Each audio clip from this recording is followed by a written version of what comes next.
Welcome, everybody. My name is Darius Schonfar, Chair of the Finance Committee for the City of Albany Industrial Development Agency. Call this meeting to order at 12:20. Our first order, well, all members of the Industrial Development Agency are here with the exception of Joe Betters. We do have a quorum today for this meeting. First order of business is a roll call, which we've done, and a call for a motion for waive the reading of the minutes and approval of the same. Then having been previously distributed in the packet publicly available. Do I have a motion? Make a motion. All right. Liz, second. Second. Tony. Any changes, deletions to the minutes? Hearing none, all's in favor? Aye. All right. We don't have a report from the Chief Financial Officer today, so we'll move into unfinished business. 48 North Pearl Street LLC, which we did just have a public hearing for. There was no public comment for it. There's no comment from the public, I should say, that was received by the Industrial Development Agency, and no one came to speak on it. But I will move to Andrew to give us an update. Thank you, Jared. As the committee chair just noted, a public hearing was just held. No public comments were received. Of note, this project was discussed at length at the previous finance committee meeting. We also ran through in detail cost benefits analysis of this project. I just want to hit a couple of highlights of the project here. It's approximately $8.1 million investment into downtown Albany. Looking to create approximately 80 construction jobs and approximately 18 permanent jobs once the property is completed and stabilized. The property is seeking real property tax exemptions, sales, compensating use tax exemptions, and mortgage reporting tax exemptions. Of note, knowing where we're at with our ongoing refresh of the project evaluation, this third party was brought on board to analyze the reasonableness of both financial assumptions and the requested assistance in conjunction with staff. The executive summary was provided as part of the materials, and in front of you, you have a printed out full copy towards the bottom of the materials packet of the full report. The report did come back finding that both the financial assumptions and the requested assistance are within reasonable parameters. I also note that the net revenue gained to taxing jurisdictions is over $500,000 over the course of this pilot. Anybody have any questions, comments, observations, further items for further discussion? You want to go through the framework? Okay, why don't we do that? So we will run down the grading rubric that establishes previously established eligibility for a pilot framework, and as we're undergoing this refresh, does serve as kind of a guiding light and enables us to compare projects moving forward until we have this finalized. So under the overarching revitalization category, target geography projects for 1 point for being located downtown, 1 point for being located within the downtown business improvement district, and 1 point for being located within the boundaries of neighborhood plan that being impact downtown. Identified priority, the project is downtown residential, and additionally for identified growth area, it is the conversion of a formerly commercial structure into residential. Job creation 1 point received for the estimated creation of 18 full-time jobs. For construction jobs, 1 point for the estimated creation of 80 jobs. For the financial commitment, 1 point was received for an approximately $8.1 million investment. And 2 additional points are awarded for the project committing to utilize 90% of greater regional labor and 15% for greater City of Albany residents during the construction period. Great. All right. Anybody have anything further to discuss? No more questions. We've heard from the developer on this prior, and a lot of questions anyone have were resolved at that point. So I guess I would look for a motion for a favorable recommendation for approving resolutions. All right, second. Okay, all right. All's in favor? Aye. All right. Congratulations. I'll see you next week. All right. The next item of business is 324 State Street LLC.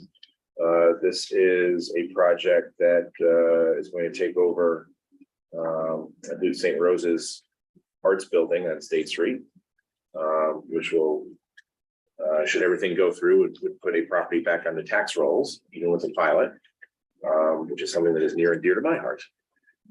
So we'll move to project introduction. So Chair, we did, in anticipation that we've got the applicant for 144 State Street, like we have to be a little bit late to the meeting. We did bump 324 State Street up to the first order underneath the link that is out of order in your packet.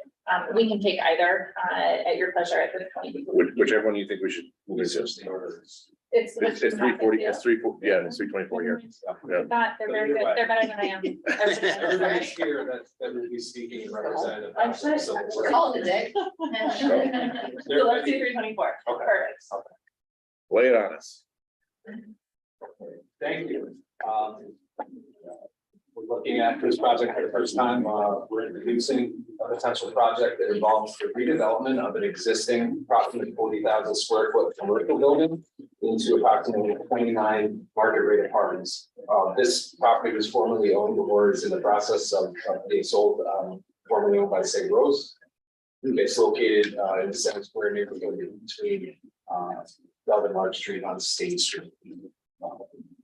One thing to note, as we're doing with all projects moving forward, we have engaged initially to start the process of our third-party analysis, supplementing staff analysis. So we can expect a draft version of that to be disseminated next month when we examine this project. So without any further initial questions, we do have representatives of the project applicant here that can probably describe the proposed project in a little more detail and answer any initial questions they have. Thank you. Thanks. Good afternoon again. I think Andy went through it pretty well, but this is a building that's currently owned by the College of St. Rose. It's been vacant for at least a year. The applicant is looking to take over the building and turn it into 29 multi-family residential units. The project costs are about $6.5 million. They're seeking financial assistance from the IDA for investment sales tax, mortgage reporting tax, and pilot agreement. They're looking to complete the project in the summer of 2024.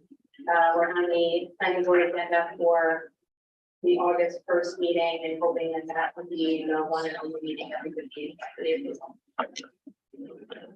You know how many units would be affordable apartment units? We're gonna do whatever is required. I think that's 10% now. 7. I think the math comes out to be 2. Okay. Round down, right? Yeah. Yeah. Thank you. And we will be considering that in our staff. Sure. All right. Any questions, any more information anyone's looking for at this point in time?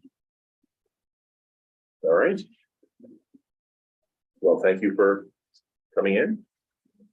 And that was just a project introduction, so you don't need to have a motion on anything. And I think we're gonna move on to 144. Okay, all right, we're on to 144 State Street, which is the Renaissance Hotel, which is seeking a little bit of assistance in doing some renovations, I believe. Yes. Okay. So just as a little background, back in 2014, the IDA board approved assistance relating to the acquisition and conversion of an existing vacant structure into a full service hotel facility, which is the current Renaissance Hotel. At the time was estimated to be about a $46 million investment. The project was approved for real property tax exemptions, sales tax exemptions, and mortgage reporting tax exemptions. Currently, the request that involves an extension of the pilot in place, in addition to sales tax exemptions associated with an approximate $3.5 million investment into the current hotel in the form of upgrades. We will note that a representative from the project team. The applicant is here with us today to describe the project in more detail. Hi, I'm Brandon Stabler. I'm with Columbia Development. And I think really Andy kind of hit on all the major points. We redeveloped the vacant DeWitt Clinton building back in 2014, and we're very proud of what we did. And it was an amazing project. And you know, we're here today really because it's a hotel that we're very proud of. And I think it's made a nice impact in downtown Albany.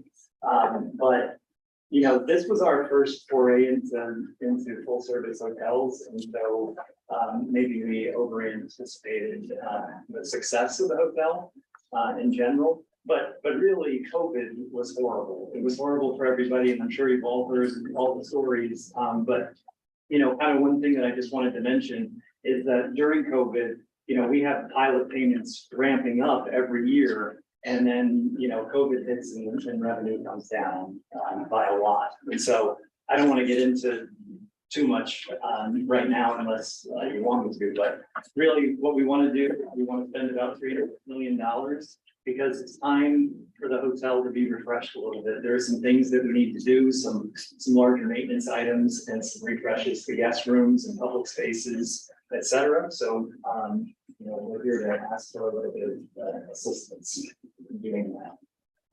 Is that okay? Or? So this is the project introduction. Any questions on the table, you can certainly have. If you'd like to get into the financial history of the organization, we would recommend going into executive session for that. We'll be doing a considerable amount more of that. It's staff performance analysis. We're already contacting with the third party to assist in that review as well. I think the one piece that I would add is that throughout the duration of the pandemic, Columbia had approached the IDA, if you recall, a couple of times seeking assistance because of the financial straits that were caused by COVID and the impacts particularly on the hospitality industry. The IDA at the time was unable to do anything because there wasn't a project at hand. So at the point in time where they are considering a significant project to be able to look at that. So we are, as staff, performing the internal financial analysis. We're also looking at how this compares to the IDA has provided other full service hotels in the city. We'll be looking at recovery data as well as we go forward. We'll have all of that for you all next month. Great. What sort of refurbishments need to happen? So the public spaces and the guest rooms, obviously over time, lots of people in and out, things get kind of worn down. Things, part of it is, things that are worn down that we want to replace. Part of it is, we kind of think that the hotel has a nice place in the city of Albany, kind of, in our opinion, kind of the premier hotel at the premier location in Albany, and we really want to be able to keep it relevant and keep, a nice vibe and keep people wanting to come back. Obviously, the more people walk in the door, the better we do. So, What's the occupancy rate at this point? I don't know what it is exactly today. I know that where we should be is well above 60%. COVID in 2020, we were less than 40% of that. And then, we're kind of ramping back up, but again, not to harp on expenses, but with pilot payments taking big jumps, with inflation, with utility rates, with labor, everything continued to go up, while we had that huge drop in revenue. So we're really playing kind of a game of catch up here, and it's taken a long time. So we just don't want the hotel to lose its place in the city. Okay, thank you. Any other questions, anybody? All right. Consider the project introduced. All right. Thank you. Thank you. Okay, so next order of business, since no motion is necessary. Agency update. So just briefly under agency update for today, the finance committee, we did receive, as we talked about last month, we are going to be pausing our update to the project evaluation and system framework. And so we've spoken with Sarah Woodward of WBHA about pausing that project, but being able to keep her retained to do that work when we are able and when we have the do it. She has submitted to us at our request an invoice for the first portion of the project, the fact finding machine that we had her on, she can it around the table for the governance committee. And so we're going to be able to pay her out for the work provided to date. She has committed she likes doing this work. It's fun, but a different definition of fun. Maybe than some of us, but so she will stick around to help us complete that project. But we're going to get her paid out for the first portion of that. Anything else?